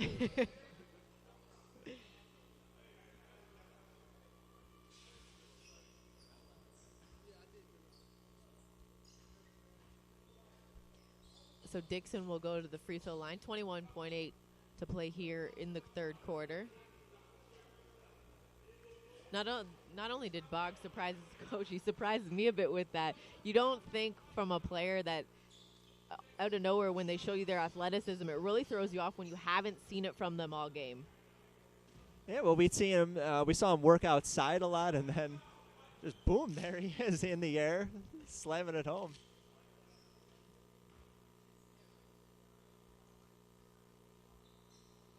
I don't think the British even saw him on that play. He literally came out of nowhere, simply just getting that weak side crash, crashing the glass, and I think foam rolling on that calf when he was out in the early goings of this quarter really helps. 10 seconds on the drive, the kick. Here's Cook. He gets caught, doubled. 4 seconds now. This is Heisch. He'll put it up. That's off the mark. Boggs with the rebound. And the third quarter will end as we went back and forth. 5 or 6 lead changes between the two teams. And right now, British Connection heading into the fourth quarter here at the Doolittle Community Center with a 2-point lead, 56-54 over Kosovo Euro. And both coaches are definitely made some adjustments at the half, but going into this fourth quarter, Aaron, we saw Coach Gavin Love with the British utilizing the two big men on the floor, and then we see Coach Ricky George utilizing his team's athleticism. What do you think the fourth quarter you're going to see from both coaches on what they're going to do? Well, Kosovo, I think I go back to the full court press there, especially if the British have two big men on the floor. That means you really only have three guys that they want handling the ball in transition, bringing it up court, try to force them into a couple turnovers, making a mistake. And for the British, you see the outside shot hasn't been there like it was. Heisch has gotten a little bit cold from the outside. So if you're the British, try to get it inside, work the post-up game, and use that size to your advantage. And we talked about in that third quarter, utilizing the two big men with Adozie and West on the floor for Coach Gavin Love and the British. We thought that they would be able to utilize that and take control of the offensive glass, but again, the athleticism of Kosovo has been able to keep that rebounding game a little bit closer than we thought it would. Right, and look no further than Brandon Boggs on that play, coming out of nowhere and getting that offensive rebound, slamming it home. So if you have guys that can contend with the two big men for the British, that kind of neutralizes it. Maybe that changes what Gavin Love is thinking for the British. So let's see how the chess game plays out between these two coaches. Definitely a good start for game one and day one of action here for Global Basketball Summer League. And that first quarter started, you could tell players were trying to gel together. Second quarter, tempo picked up a little bit. And now that third quarter, you could really, we thought it might take game two. They'd look a little bit better and more cohesive, but for these two teams at least, Aaron, it seems like it only took 2 quarters, because that third quarter, you could tell that players were starting to understand what each other were going to do, especially the point guards, Emil Clayton for Coach Gavin Love and British, and then Valentino Thompson, who we've talked about, for Coach Ricky George and Kosovo. So it's good to see the point guards are really making adjustments on the fly, essentially. Yeah, absolutely. Valentino Thompson has been great in the transition game, even gotten a couple of rebounds himself, immediately looking for that long pass down the court, try to set up an easy basket, going the other way. Hasn't taken a whole lot of shots on his own end, been more of a facilitator.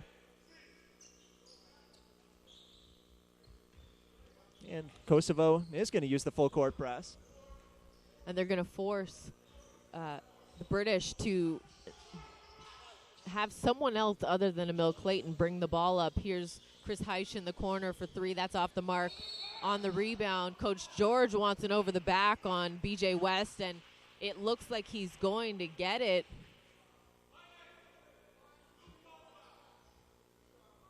And that simply is that 5th and 6th grade learning the game of basketball, when you just have to put a butt in the gut and simply box out, and it ends up working for Kosovo.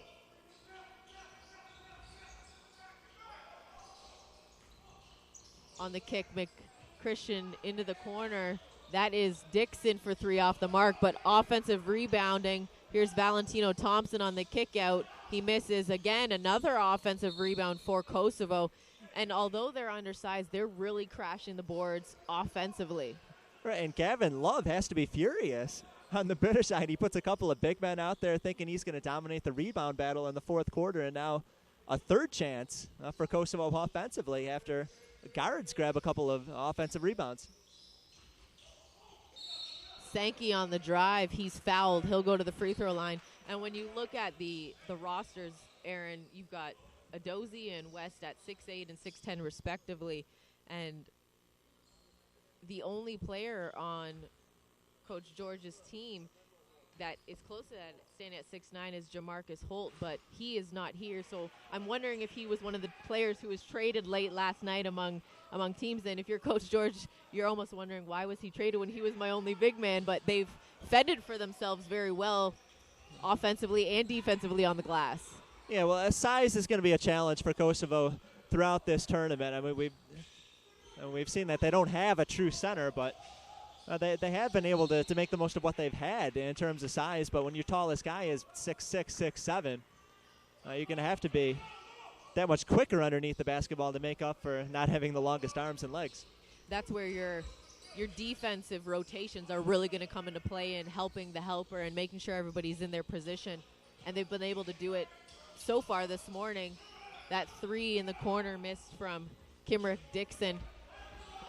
And Russell quickly up the floor. The kick. Here's Clayton. They're going to get an offensive foul called, though.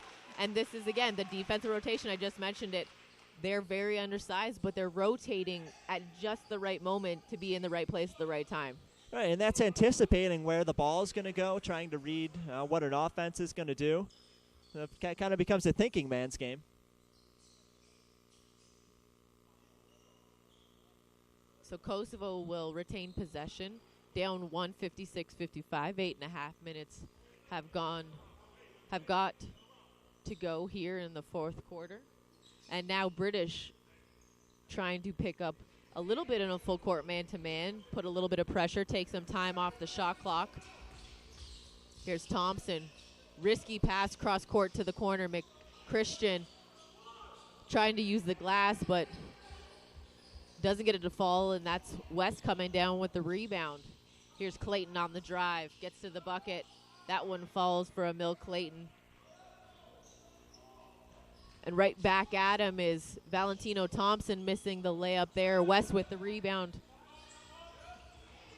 Getting in the passing lane, that's Stephen Harris. McChristian. This is Sankey to the corner, that's Dixon. Fakes the three, but they're going to get him on a travel. From my angle, it didn't look like he took too many steps on that. Well, sometimes the calls go the other way, and you have to avoid letting that frustration set in. Get back and play defense instead of thinking about the last possession. Here's Cook, 14 on the shot clock. And they're going to get a foul called on Keon Sankey.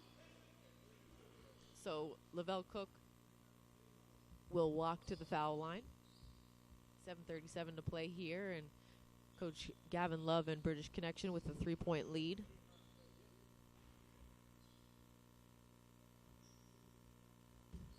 Cook able to knock down the first one, and he's been able to not only get to the line, but he's been very consistent at knocking down those free throws. I believe he's only missed one, and that was early on in the first half.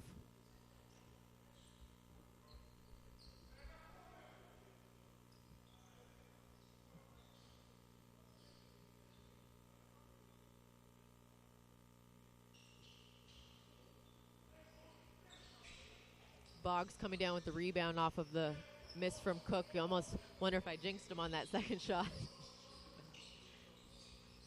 Here's Boggs on the drive. They're going to get Cook from behind as he reached in, as Stephen Harris, Kimrick Dixon, and Keon Sankey checked out of the game for Coach Ricky George.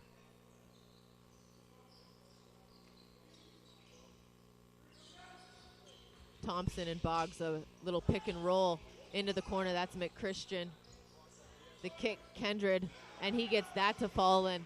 The one thing I remember about him from training camp was he can hit the three, but he needs to take his time for the shot to set up his shot and really take it. And defensively, that can allow a defender to close out a lot quicker on you. Right, and when you play on the outside, you're going to get a little bit longer to set up that shot with guys playing closer to the paint. So see, he looks most comfortable when he's outside of the paint a little bit more. Kosovo turns the ball over, trying to utilize Kendred's athleticism. Unfortunately, the pass is a little too far ahead of him as it goes out of bounds. So British Connection back the other way with a 61-58 lead. Here's Clayton to Cook. West wants it down low, and Boggs comes up with the rebound. And then Corey Chandler losing the handle. They're going to say that it will go to British Connection. Adozie checks back into the game. He replaces BJ West. So Coach Gavin going back to just swapping in and out the big men and seeing if they can really get something going.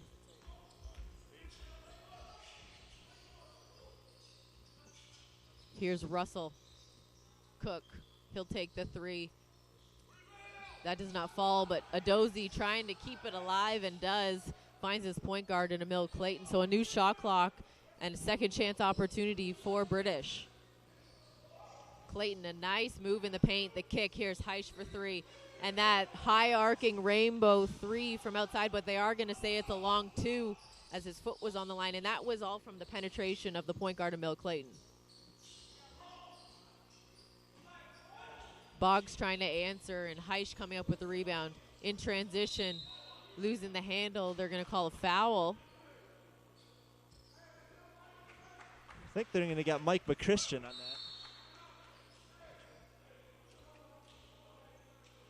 And a timeout on the floor as British Connection has taken a 63-58 lead with 5:41 to play. And Aaron, I've noticed that when Kosovo has forced the ball out of Emil Clayton's hands, the offense for British Connection doesn't run as smoothly as it does when he's attacking and penetrating. It seems that when he doesn't set the offense and put things in motion, it almost seems like they settle for outside shots. Right, they've settled for him, and until Heisch knocked out that long two there, they hadn't hit a lot of them for a while. I remember Heisch hit that three early in the first half, and then after that, most of the success came underneath the basket. But if they can get back to shooting well from the outside, then it's going to be pretty tough for Kosovo to defend, especially if they have two big men on the floor, whether it's West, Dozie, or even Cook playing a power forward down there. And we mentioned the undersized play of Kosovo with the rebounding, but they really haven't let it affect them. It's almost like they're gang rebounding. They're going up for the rebounds, and one player's tipping it to another teammate, and I think that's where they've been able to utilize their athleticism to work in their favor on the glass when they're undersized with a Dozie and West on the floor together, or just having one of them. And I think that is what has allowed them to really stay within striking distance of British. Right, and they have multiple guys who can score, so they can get a defensive stop or two. Can tie this game pretty quickly, even take a lead. And transition has really been working in their favor when they've been able to get in transition. That's where they were able to really make that comeback with that 11-point swing early in the first half.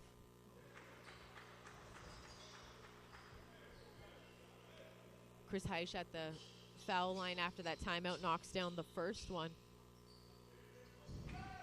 Missing the second, but a Dozie there for the offensive rebound, and Coach George yelling from the sideline to box out. Here's Clayton, 10 on the shot clock. The screen from a Dozie. Pull up from three, that's off the mark. Boggs with the rebound for Kosovo. Turns on the wheels, and just an errant shot clock buzzer.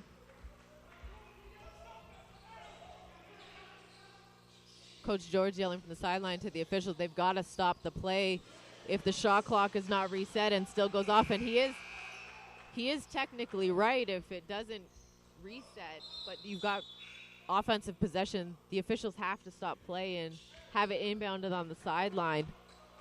Right, and you see how that affected things. Like Kosovo rushed their shot a little bit there, then give up the points going the other way. Suddenly an 8-point game with 5 minutes to play.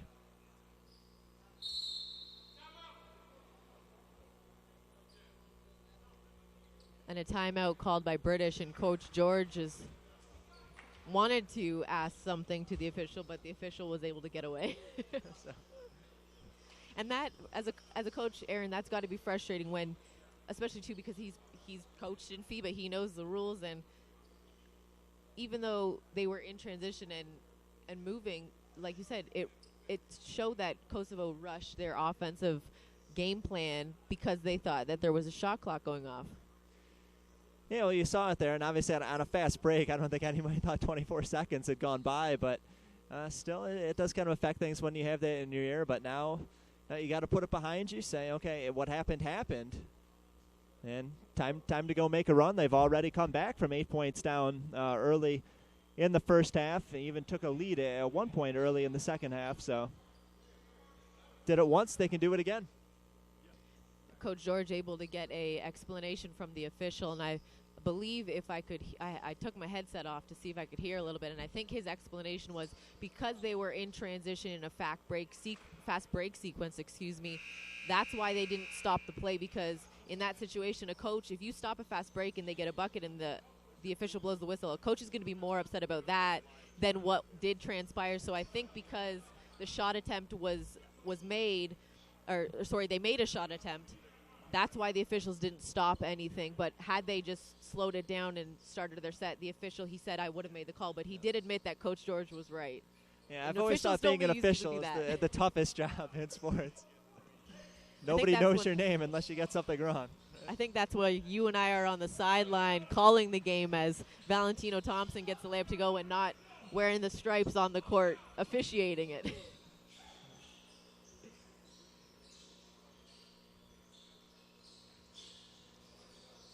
They try to go down low to Adozie, and Boggs there to tip it from behind defensively. Here he is now offensively, getting by his defender, the kick out. Foul line jumper's no good. Kendrick is there for the rebound, though. Gets it to Boggs down the paint. The slam dunk. However, the official, originally he said two shot. He put up the 2 fingers. I'm thinking he was going to call 2-shot foul, but he does count the basket. So Brandon Boggs back to the free throw. That's now his second and 1 dunk. Second of them. You see in that vertical from him. And again on the rebound, too. A chance to make it a 3-point game.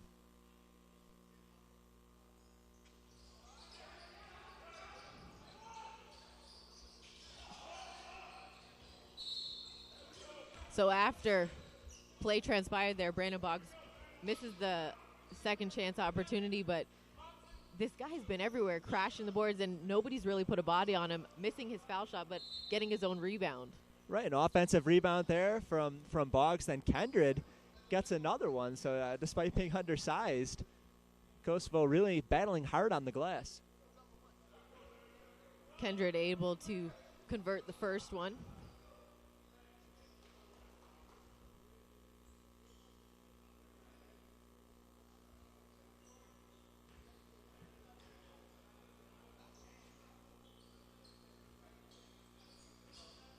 Kendrick able to make both and cut the deficit to just 2 for Kosovo as they're down 66-64.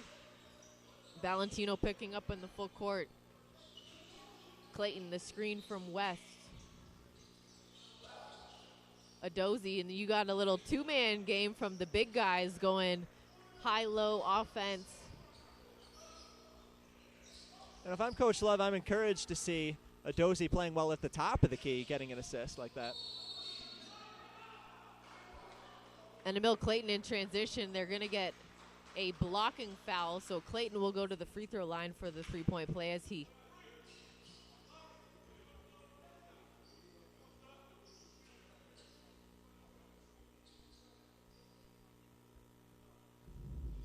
and Aaron, every time you see Kosovo cut the deficit, make a little bit of a push, you see the response from British Connection, and if you're Coach Gavin Love, you got to be happy that they're responding in the right way and not really backing down every time that Kosovo makes a bit of a run.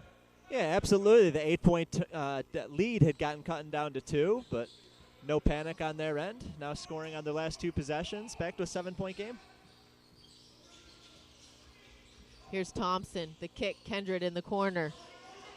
That falls for Dana Kendrick, and just like that, that deficit, again, Kosovo chipping away, now 71-67, down 4.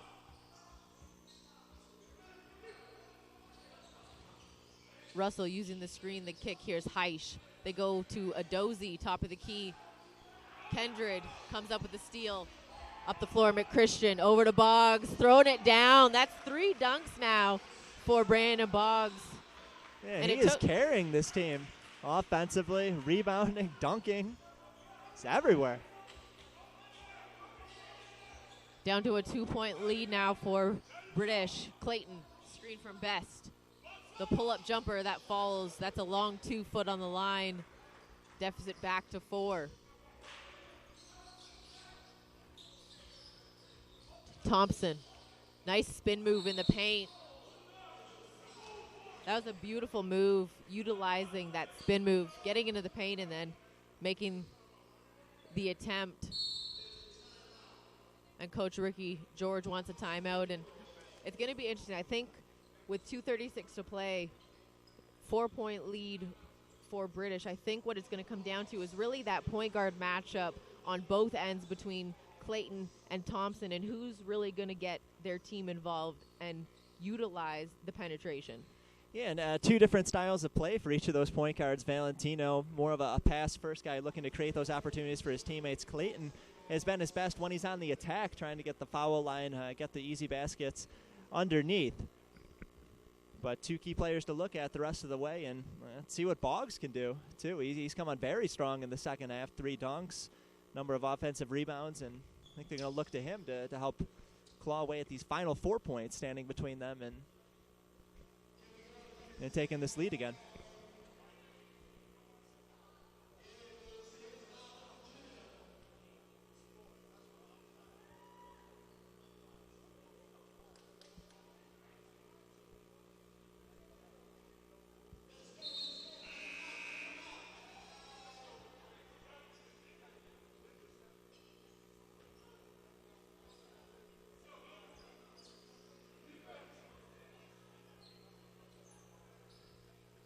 And Mitchell Farr coming back into the game for Coach Gavin Love and British. We haven't really seen him since early in the third quarter. So it'll be interesting to see. He's been sitting for a while. Can he get things going with only 2.5 minutes to play? Well, we're going to see how he thrives under pressure here.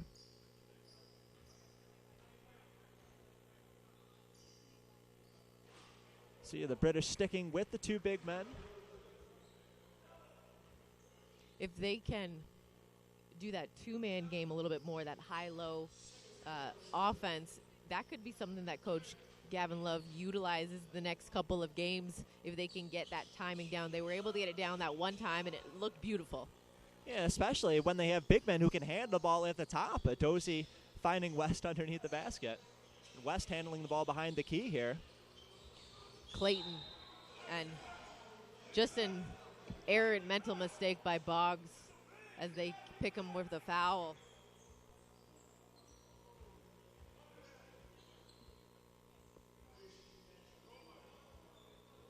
So British will inbound on the sideline here, right by the scorer's table. This is Russell with it. 10 on the shot clock. The screen from Adozie. And Russell losing the handle. The officials are going to say last touched by him as it went out of bounds. I think he was looking for Mitchell Farr on the wing. Ball just slipped out of his hands, but a good double team there from Kosovo to force that turnover. Chance to get within 1, maybe even tie this game. Here's Kendrick picked up by Adozie. Driving. Takes the contact. He's fouled. He'll go to the free throw line. And I don't know if you noticed it, but the last couple of times down, Kosovo has done a great job defensively at forcing that screen and roll between either Russell or Clayton and Adozie and Best very high above the three-point line, and that's disallowing them to really get into their sets. You know, the British like to move the ball high to low, not so much side to side, but the defense forcing them to do that there and creating a turnover.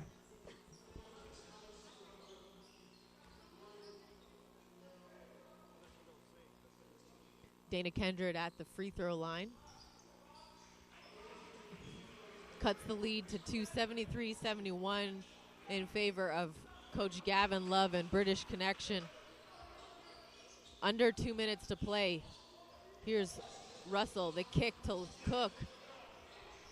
That's an air ball from Lavelle Cook, and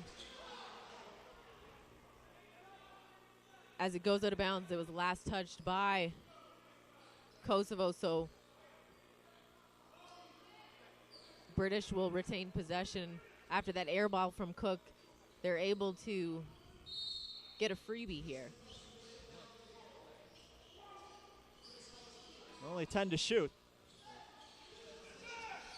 Loose ball picked up. Here's McChristian in transition, the kick back. Thompson will set the offense. Here's Kendrick for 3.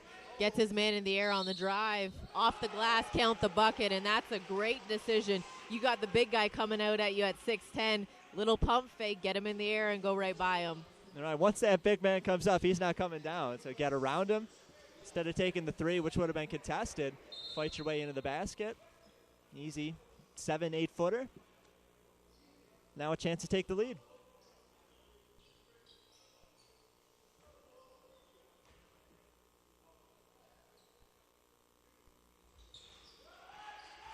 And with that free throw, Kendrick gives Kosovo Euro a 1-point lead with 1:25 to play. 74-73, Russell at the top of the key. This is far. Cook trying to back down in the paint.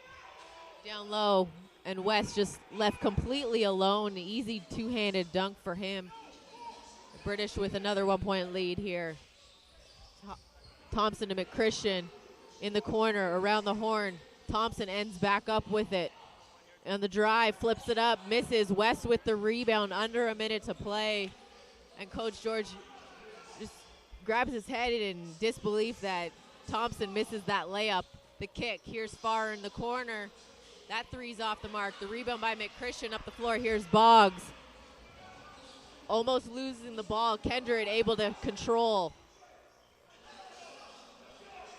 Thompson setting the offense, 12 on the shot clock. He has West on him. Kendrick for three, off the mark. Farr with the rebound.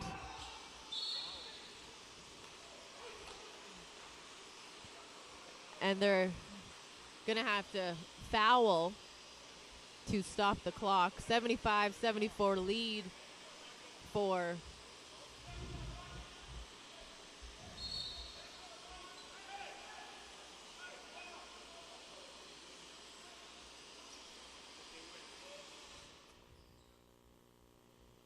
They're going to have to foul again before they send the British to the free throw line, but now the shot clock turned off, no choice. 20.7 seconds to play, and the foul there. And Heisch comes up limping after it. So he'll go to the free throw line, and it's going to be interesting. 19.5, a 1-point lead. If Heisch can make both of these, it makes it a 3-point lead. Well, we talked earlier about the importance of making free throws, how European coaches and scouts really value that, and no more than at crunch time.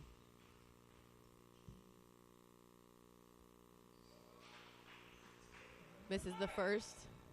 Kosovo still alive, even with it just being a one-possession game if he can make the second.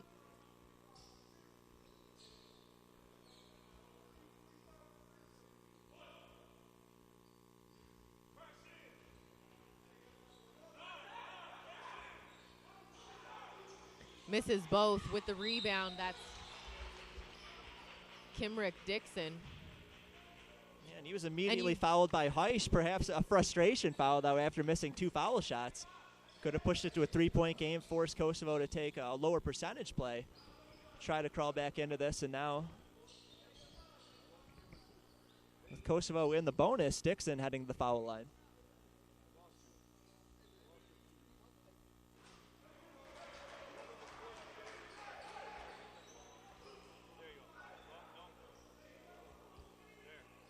You see late here where foul shots are really an important part of the game, as Dixon goes 1 for 2 and ties the game at 75. 15 seconds to play. Here's Cook. Able to get it just over half in time. 8 seconds. Figure the British will hold for one final shot. Why give Kosovo the ball again? Here's Cook on the drive. 3 on the clock. Off the glass, they're going to call a foul with 1.7 seconds on the clock, and that will send Lavelle Cook to the free throw line. And not a guy you want to foul. Cook has been very good at the free throw line today. However, with 1.7 seconds left, not a lot of time for Kosovo to answer. I was just about to say, even if he makes both or misses both, however it comes up, 2 for 2, 1 for 2, 0 for 2, still 1.7 is enough for the inbound at least, and a long attempt as long as the second shot is not missed and tipped. Well, things getting interesting as Cook misses the first. He's been their best foul shooter today, but now really going to feel the heat to make the second one.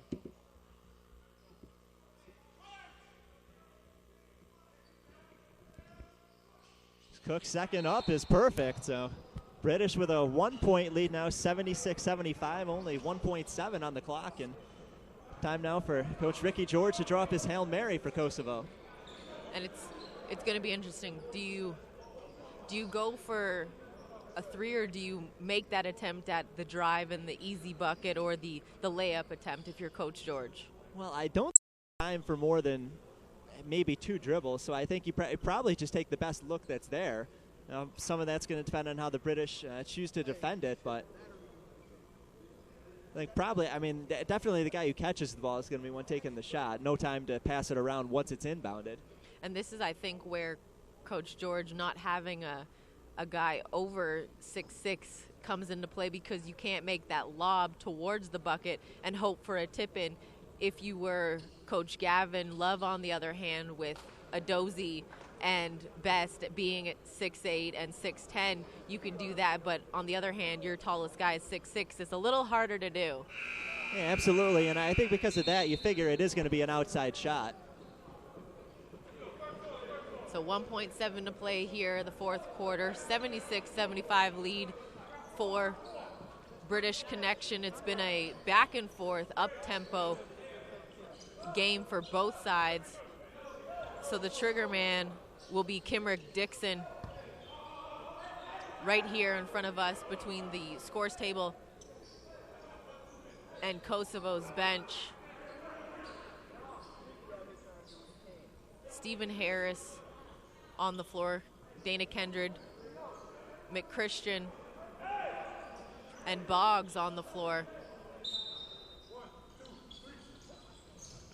On the inbound, here's Boggs, loses the handle, and that's a tough way. It looked like they had a good idea for the setup with him coming along the baseline to maybe get that corner jumper or that baseline short corner jumper, but the ball just a little too slippery and losing the handle, so they go down 76-75.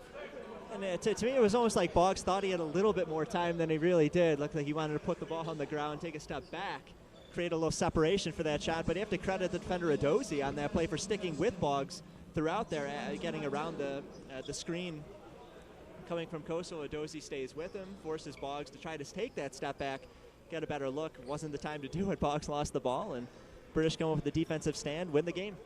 So the first game here at Global Basketball Summer League is a win for head coach Gavin Love and British Connection, 76-75. Game 2 will tip off soon for Aaron Rosenberg. I'm Megan McPeak. Enjoy your day.